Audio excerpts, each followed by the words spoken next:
내년의 한국 경제는 어떻게 보시나요? 좋지요. 아마 트럼프가 정부를 인수하게 되면 무난히 내년 경기가 좋아지지 않을까 그렇게 전망을 하고 있어요.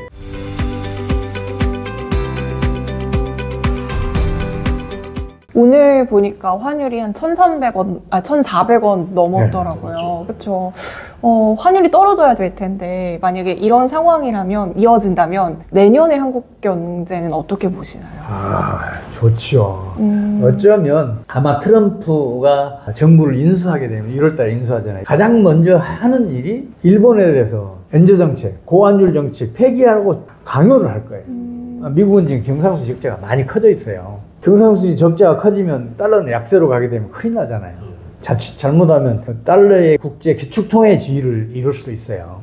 강하게 압박할 거예요. 그러면 한국은 거기에서 벗어날 수 있냐? 아니에요.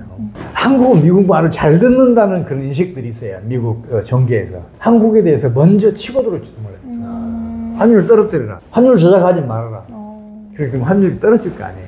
그럼 환율을 어떻게 우리가 원화 강세 뭐로 만들었어요? 변동 환율이라서 그냥 수요 공급 아니었었어요? 환율은 시장에서는 수요와 공급이 변동을 결정을 해요. 그렇죠.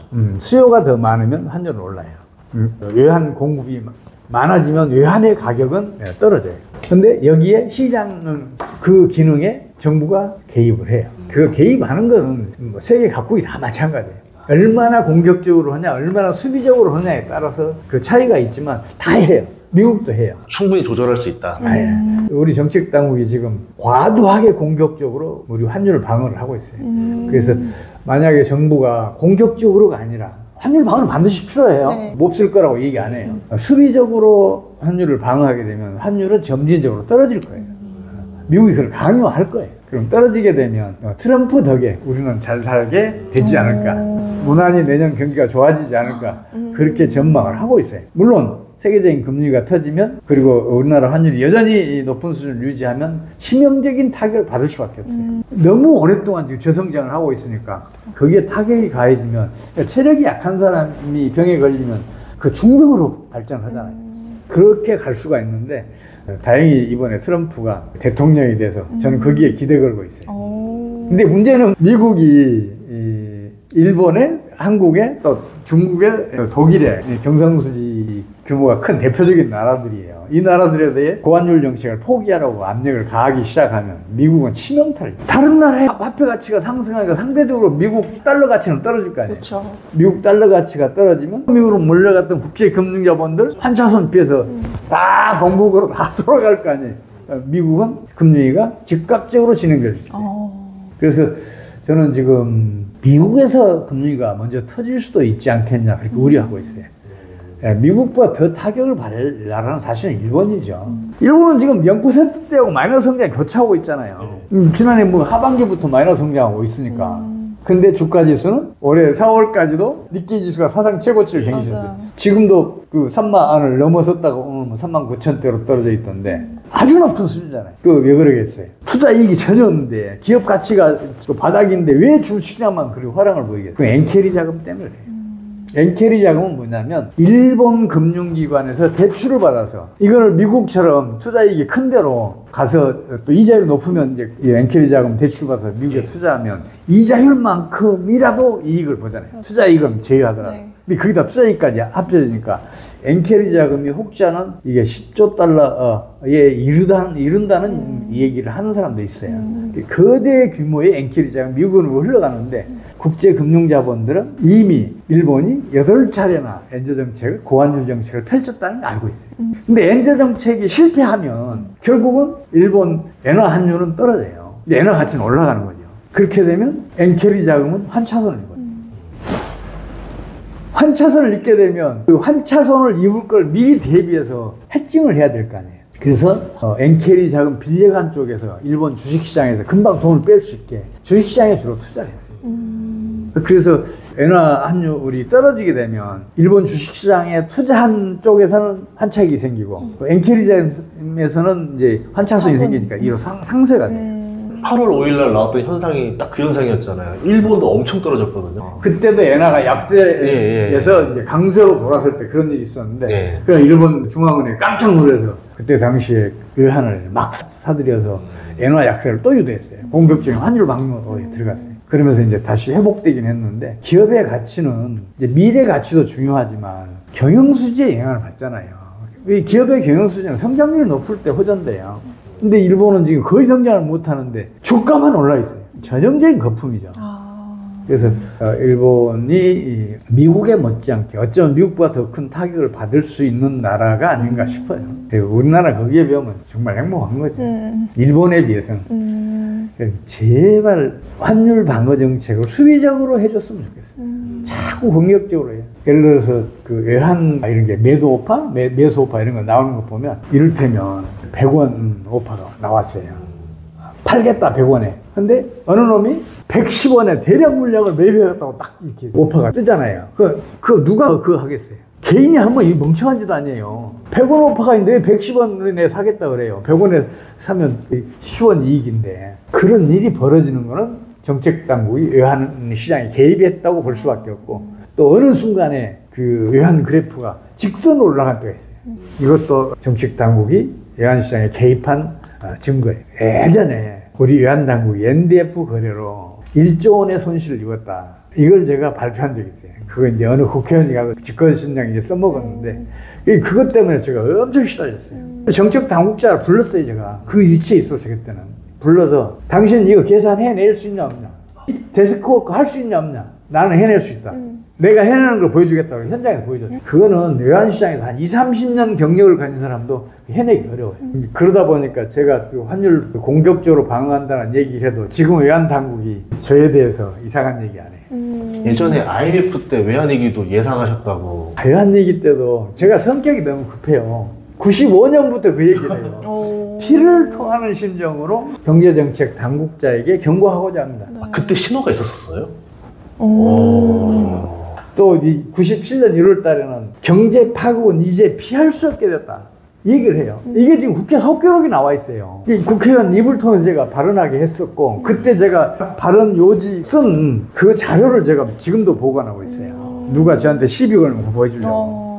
아니, 그때 어떤 걸 보고 예상하셨던 거예요? 한보 부도가 96년 아니었었어요? 97년 초에 한보스테가 터졌는데 1982년도 우리나라 외환위기 터졌을 때 외환위기를 연구했다 그랬잖아요. 이제 세계 각국의 외환위기 사례를 다 연구했을 때 보고서를 썼었던 적이 있어요. 근데 그 상황이 90년대 그대로 진행되는 거예요. 외환위기도 금융위기의 일종이에요. 이게 언제 터지냐면 경기가 과도한 경기 부양 정책을 펼치잖아요. 그러면 경기 과열이 일어나요. 이 경우에는 두 가지 일이 벌어져요. 하나는 물가 불안, 하나는 국제수지. 근데 당시에 국제화, 세계화 이런 걸 내세워서 수입 개방을 했어요. 대대적인 수입 개방을 하니까 값싼 수입품들이 오니까 물가는 안정이 됐어요. 그 영향으로 국제수지는 갑자기 악화되기 시작한 거예요. 그래서 95년부터 제가 계속 그 경고를 하기 시작한 거예요. 이렇게 가면 외환위기 터질 수밖에 없다. 내가 그 중남미 외환위기 사례들 연구해봤더니 그러더라. 다른 나라 외환위기도 다 그렇더라. 그런 얘기를 자료로 만들어서 정책 당국에 주고 그랬어요. 제가 국회에서 당시에 정책위원도 하고 정책연구위원도 하고 전문위원도 하고 막 그랬었거든요. 또 국회의원 보좌관도 하고 그랬었어요. 그러나서 정책 당국자들하고는 언제든지 이 얘기를 할 수 있어서 제가 자료를 만들어 주고 그랬어요. 근데 문제는 뭐냐면 제가 너무 이르게 경고를 한 거예요. 95년도 했는데 이게 97년 말에 터진 거예요. 2년 이상 지나서 터진 거예요. 그동안 제가 얼마나 비난을 받았겠어요. 지금 세계적인 금리가 온다는 얘기도 제가 지난해 연말부터 하고 있는데 지금 벌써 1년이 지났는데 안 터졌잖아요. 근데 저기 빅쇼트의 마이클 머리도 2006년부터 리먼 터진다고 했던데 2년 더 빨리 말했던 거 아니에요? 저는 2008년 4월에 경기대학교 대학원에서 제가 강의 제목이 거예요. 한국경제, 세계경제 어디로 갈까? 근데 조만간 금융이 터진다. 그건 지금도 자료 가지고 있어요. 4월 달에 했던 또 경기대학교에서 기념패 이것도 만들어주고 그런 거 지금도 가지고 있어요. 글로벌 금융위 같은 것 그런 건 웬만한 건 다 제가 예측을 해냈어요. 제가 너무 일찍 경고하는 게 제가 이제 마음이 급하니까 그 사태가 안 터졌으면 좋겠다는 마음으로 자꾸 미리미리 하다 보니까 제가 한때 무당 경제학자로 몰려서 엄청 시달렸어요. 지금도 제가 반성을 해요. 좀 한 5개월 전에 경고를 했으면 그래도 그 사람들도 느끼고 있을 테니까 경각심을 갖고 대응을 했을 텐데는 그럼 이번의 위기도 조금 빠른 편이에요? 아니면 조금 어떻게? 제가 지금 지난해 말부터 지금 계속 이러고 있는데 지금은 그 시기가 점점 가까워지지 않는가를 올 12월쯤에는 주식시장 붕괴로부터 어느 나라에선가 주식시장이 붕괴되면서 전 세계로 전염되면서 금리가 터질 것 같다 그렇게 보고 있어요. 최근 이번 주만 봐도 좀 이상해요. 그러니까 좀 대형주가 더 못 올라요. 네, 힘이 부처하더라고요. 계속 유동성이 없으니까. 지금 미국 연준을 중심으로 주요국의 중앙은행들이 정기적인 화상회의를 해요. 주식시장이 붕괴되면 금리가 온다. 어떻게든지 그 주식시장 호정을 이어가야 한다고 정기적인 화상회의를 해요. 저는 주식만 보니까 7월 달에 이미 벌써 유동성이 떨어졌는데 말씀하신 8월에 터지니까 어디서 모르겠는데 유동성 또 끌어오는 거예요. 그러니까 빚을 땡겨와가지고 대선까지만 살리자 해서 했는데 그럼 그 다음에 돈을 또 어디서 땡길 줄 모르겠어요. 지금 딱 그 상황이거든요. 모든 그 중대한 사태는 트리거가 먼저 터지는 경우가 많아요. 근데 그 트리거는 어디에서 발생할지를 몰라.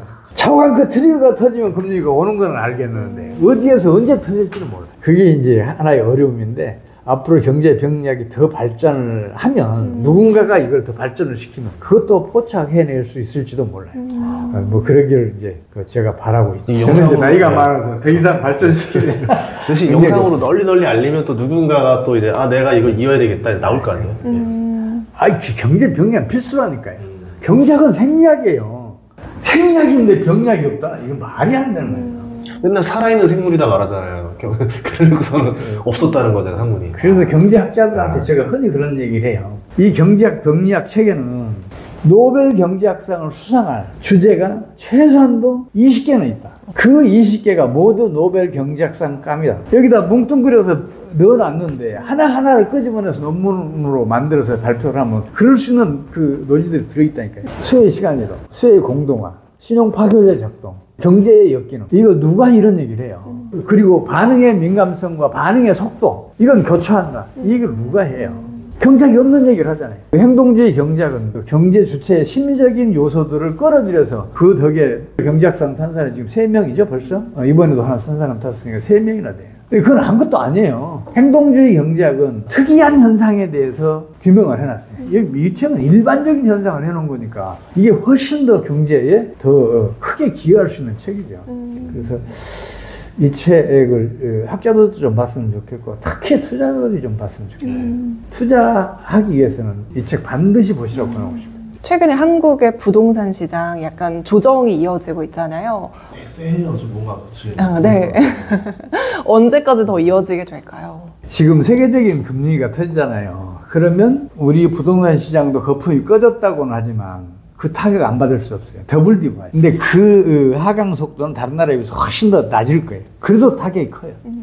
근데 그 뒤에 기회가 온다니까요. 부동산 투자에 성공하려면 부동산 시황에 대한 정확한 진단이 필요해요. 그리고 부동산 시장을 정확하게 진단하기 위해서는 부동산 시장의 장기 추세 혹은 장기 주기를 먼저 명확하게 이해하고 계셔야 돼요. 우리 부동산 시장의 역사를 보면 일반적으로 10년을 주기로 투기 열풍과 붕괴 이런 일이 반복되었어요. 그 킨들버그가 얘기했듯이 광기, 패닉, 붕괴의 과정을 부동산 시장도 거쳐요.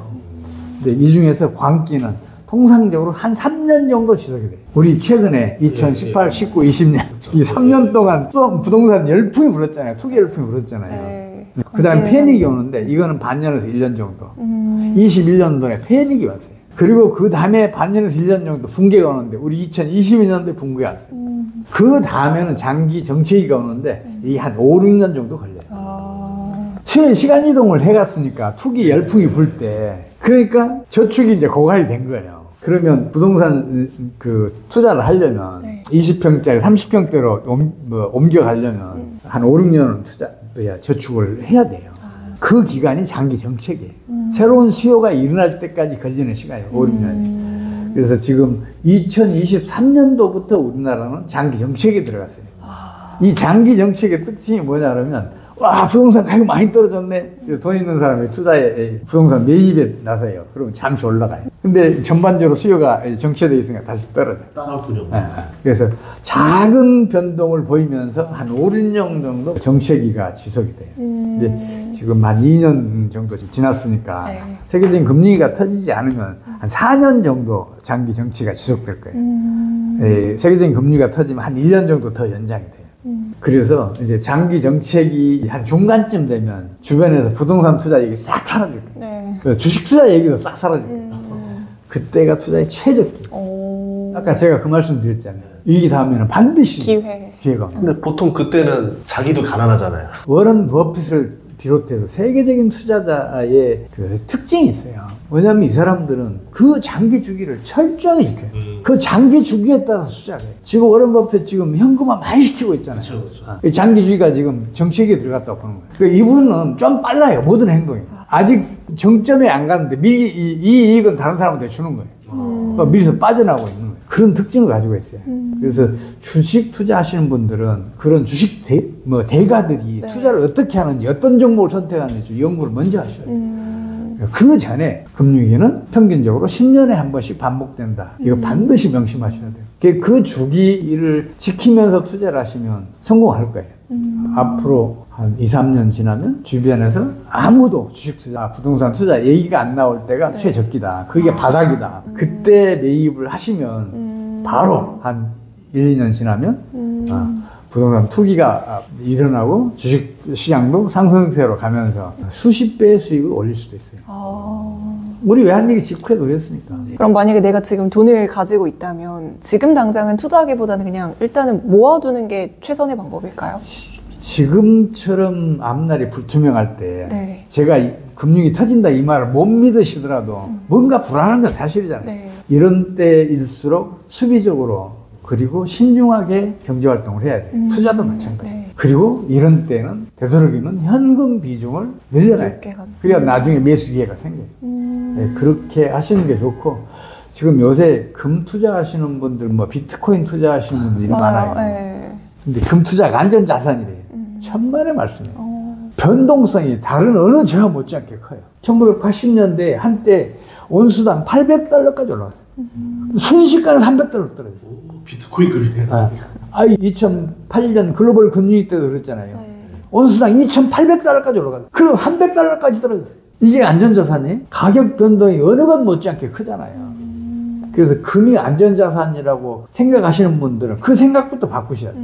금 안전자산 아니에요. 오히려 통화가 훨씬 더 안전하죠. 이익이 안 나서 그렇지. 지금 같은 때는 현금 보유를 확대하시는 게 바람직하고 참 비트코인 네. 이거는 제발 투자하지 마시라고 권고드리고 싶어요. 비트코인 전문가들 맨날 그러잖아요. 법정 앞에 곧 대체한다고. 천만의 말씀이에요. 비트코인 법정 앞에 죽었다 깨어나도 대체 못해요. 이유는 많아요. 이제 딱 하나만 제가 말씀드릴게요. 비트코인 한때 300달러대에서 2,600, 800달러까지 간 적이 있고 또 이게 2만 달러까지 떨어졌다 지금 8만 달러 갔다 지금 10만 달러 넘어가 막 그러잖아요. 네. 그 가격 변동이 세상 어느 재화보다 크잖아요. 근데 이게 법정화폐를 대체해봐요. 어떤 일 벌어지겠어요? 상점의 상품들 가격표 몇 시간마다 다 갈아달아야 돼요. 비트코인 가격 급등락을 계속하고 있잖아요. 상점의 가격표들 전부 다 바꿔달아야 될 거 아니에요. 비트코인 그 가격에 따라서. 그럼 경제가 어떻게 되겠어요? 생산, 고용, 투자? 이루어지지 못해요. 시세에 따라서 매물 늘렸다가 줄였다가 이래버릴 거 아니에요. 비트코인은 영원히 법정화폐 대체 못해요. 그 밖에 이유도 많아요. 네. 통화의 기본적인 기능도 있고 파생적인 기능이 있는데 이 기능들 하나도 못해요. 그 가상화폐는. 한마디로 정의하자면 저는 비트코인을 도박장의 코인이라고 해요. 도박장에서 코인 분명히 화폐의 역할을 하죠. 근데 도박은 중독성이 매우 강해요. 도박에 중독된 사람 치고 파산하지 않는 사람이 없어요. 마약보다 중독성이 강해요. 비트코인은 투자해서 큰 이익을 남기더라도 결국은 파산하게 돼 있어요. 그 중독성 때문에. 제가 제 견해를 지나치게 강조하는 게 좀 어폐가 있지만 그래도 제 개인적으로는 그래요. 비트코인 투자는 절대 하지 마십시오. 필망입니다. 도박은 그만큼 중독성이 큽니다. 가상화폐는 도박 코인에 불과합니다. 그 말씀 드리고 싶어요. 그리고 제일 중요하게는 뭐냐면 경제가 안정적으로 성장하는데 지금 현재에서는 제일 중요한 영향을 끼치는 게 통화금융정책이에요. 근데 비트코인이 법정화폐를 대체하게 되면 통화금융정책도 사라져요. 비트코인은 탈중앙화 화폐라고 그러잖아요. 중앙은행이 필요 없다는 거예요. 통화금융당국 필요 없다는 거예요. 지가 가치를 스스로 가지고 있다는 거예요. 그렇게 주장을 해. 그게 말이 되는 거예요. 그래서 경제 정책도 경제를 안정적으로 성장시키는 중요한 경제 정책도 폐기할 수밖에 없는 상황이에요. 그런 일은 벌어지지 않겠지만 그래도 가상화폐는 그런 위험을 가지고 있다는 것을 좀 알았으면 좋겠어요. 오늘 최용식 소장님 덕분에 많은 또 경제 흐름을 이해하게 된 것 같아요. 그러니까요. 여러분들도 주식 투자하시는 분들은 경제명리학 책 한번 꼭 읽어봤으면 좋겠습니다. 오늘 출연해서 너무 감사합니다. 고맙습니다. 고맙습니다. 감사합니다.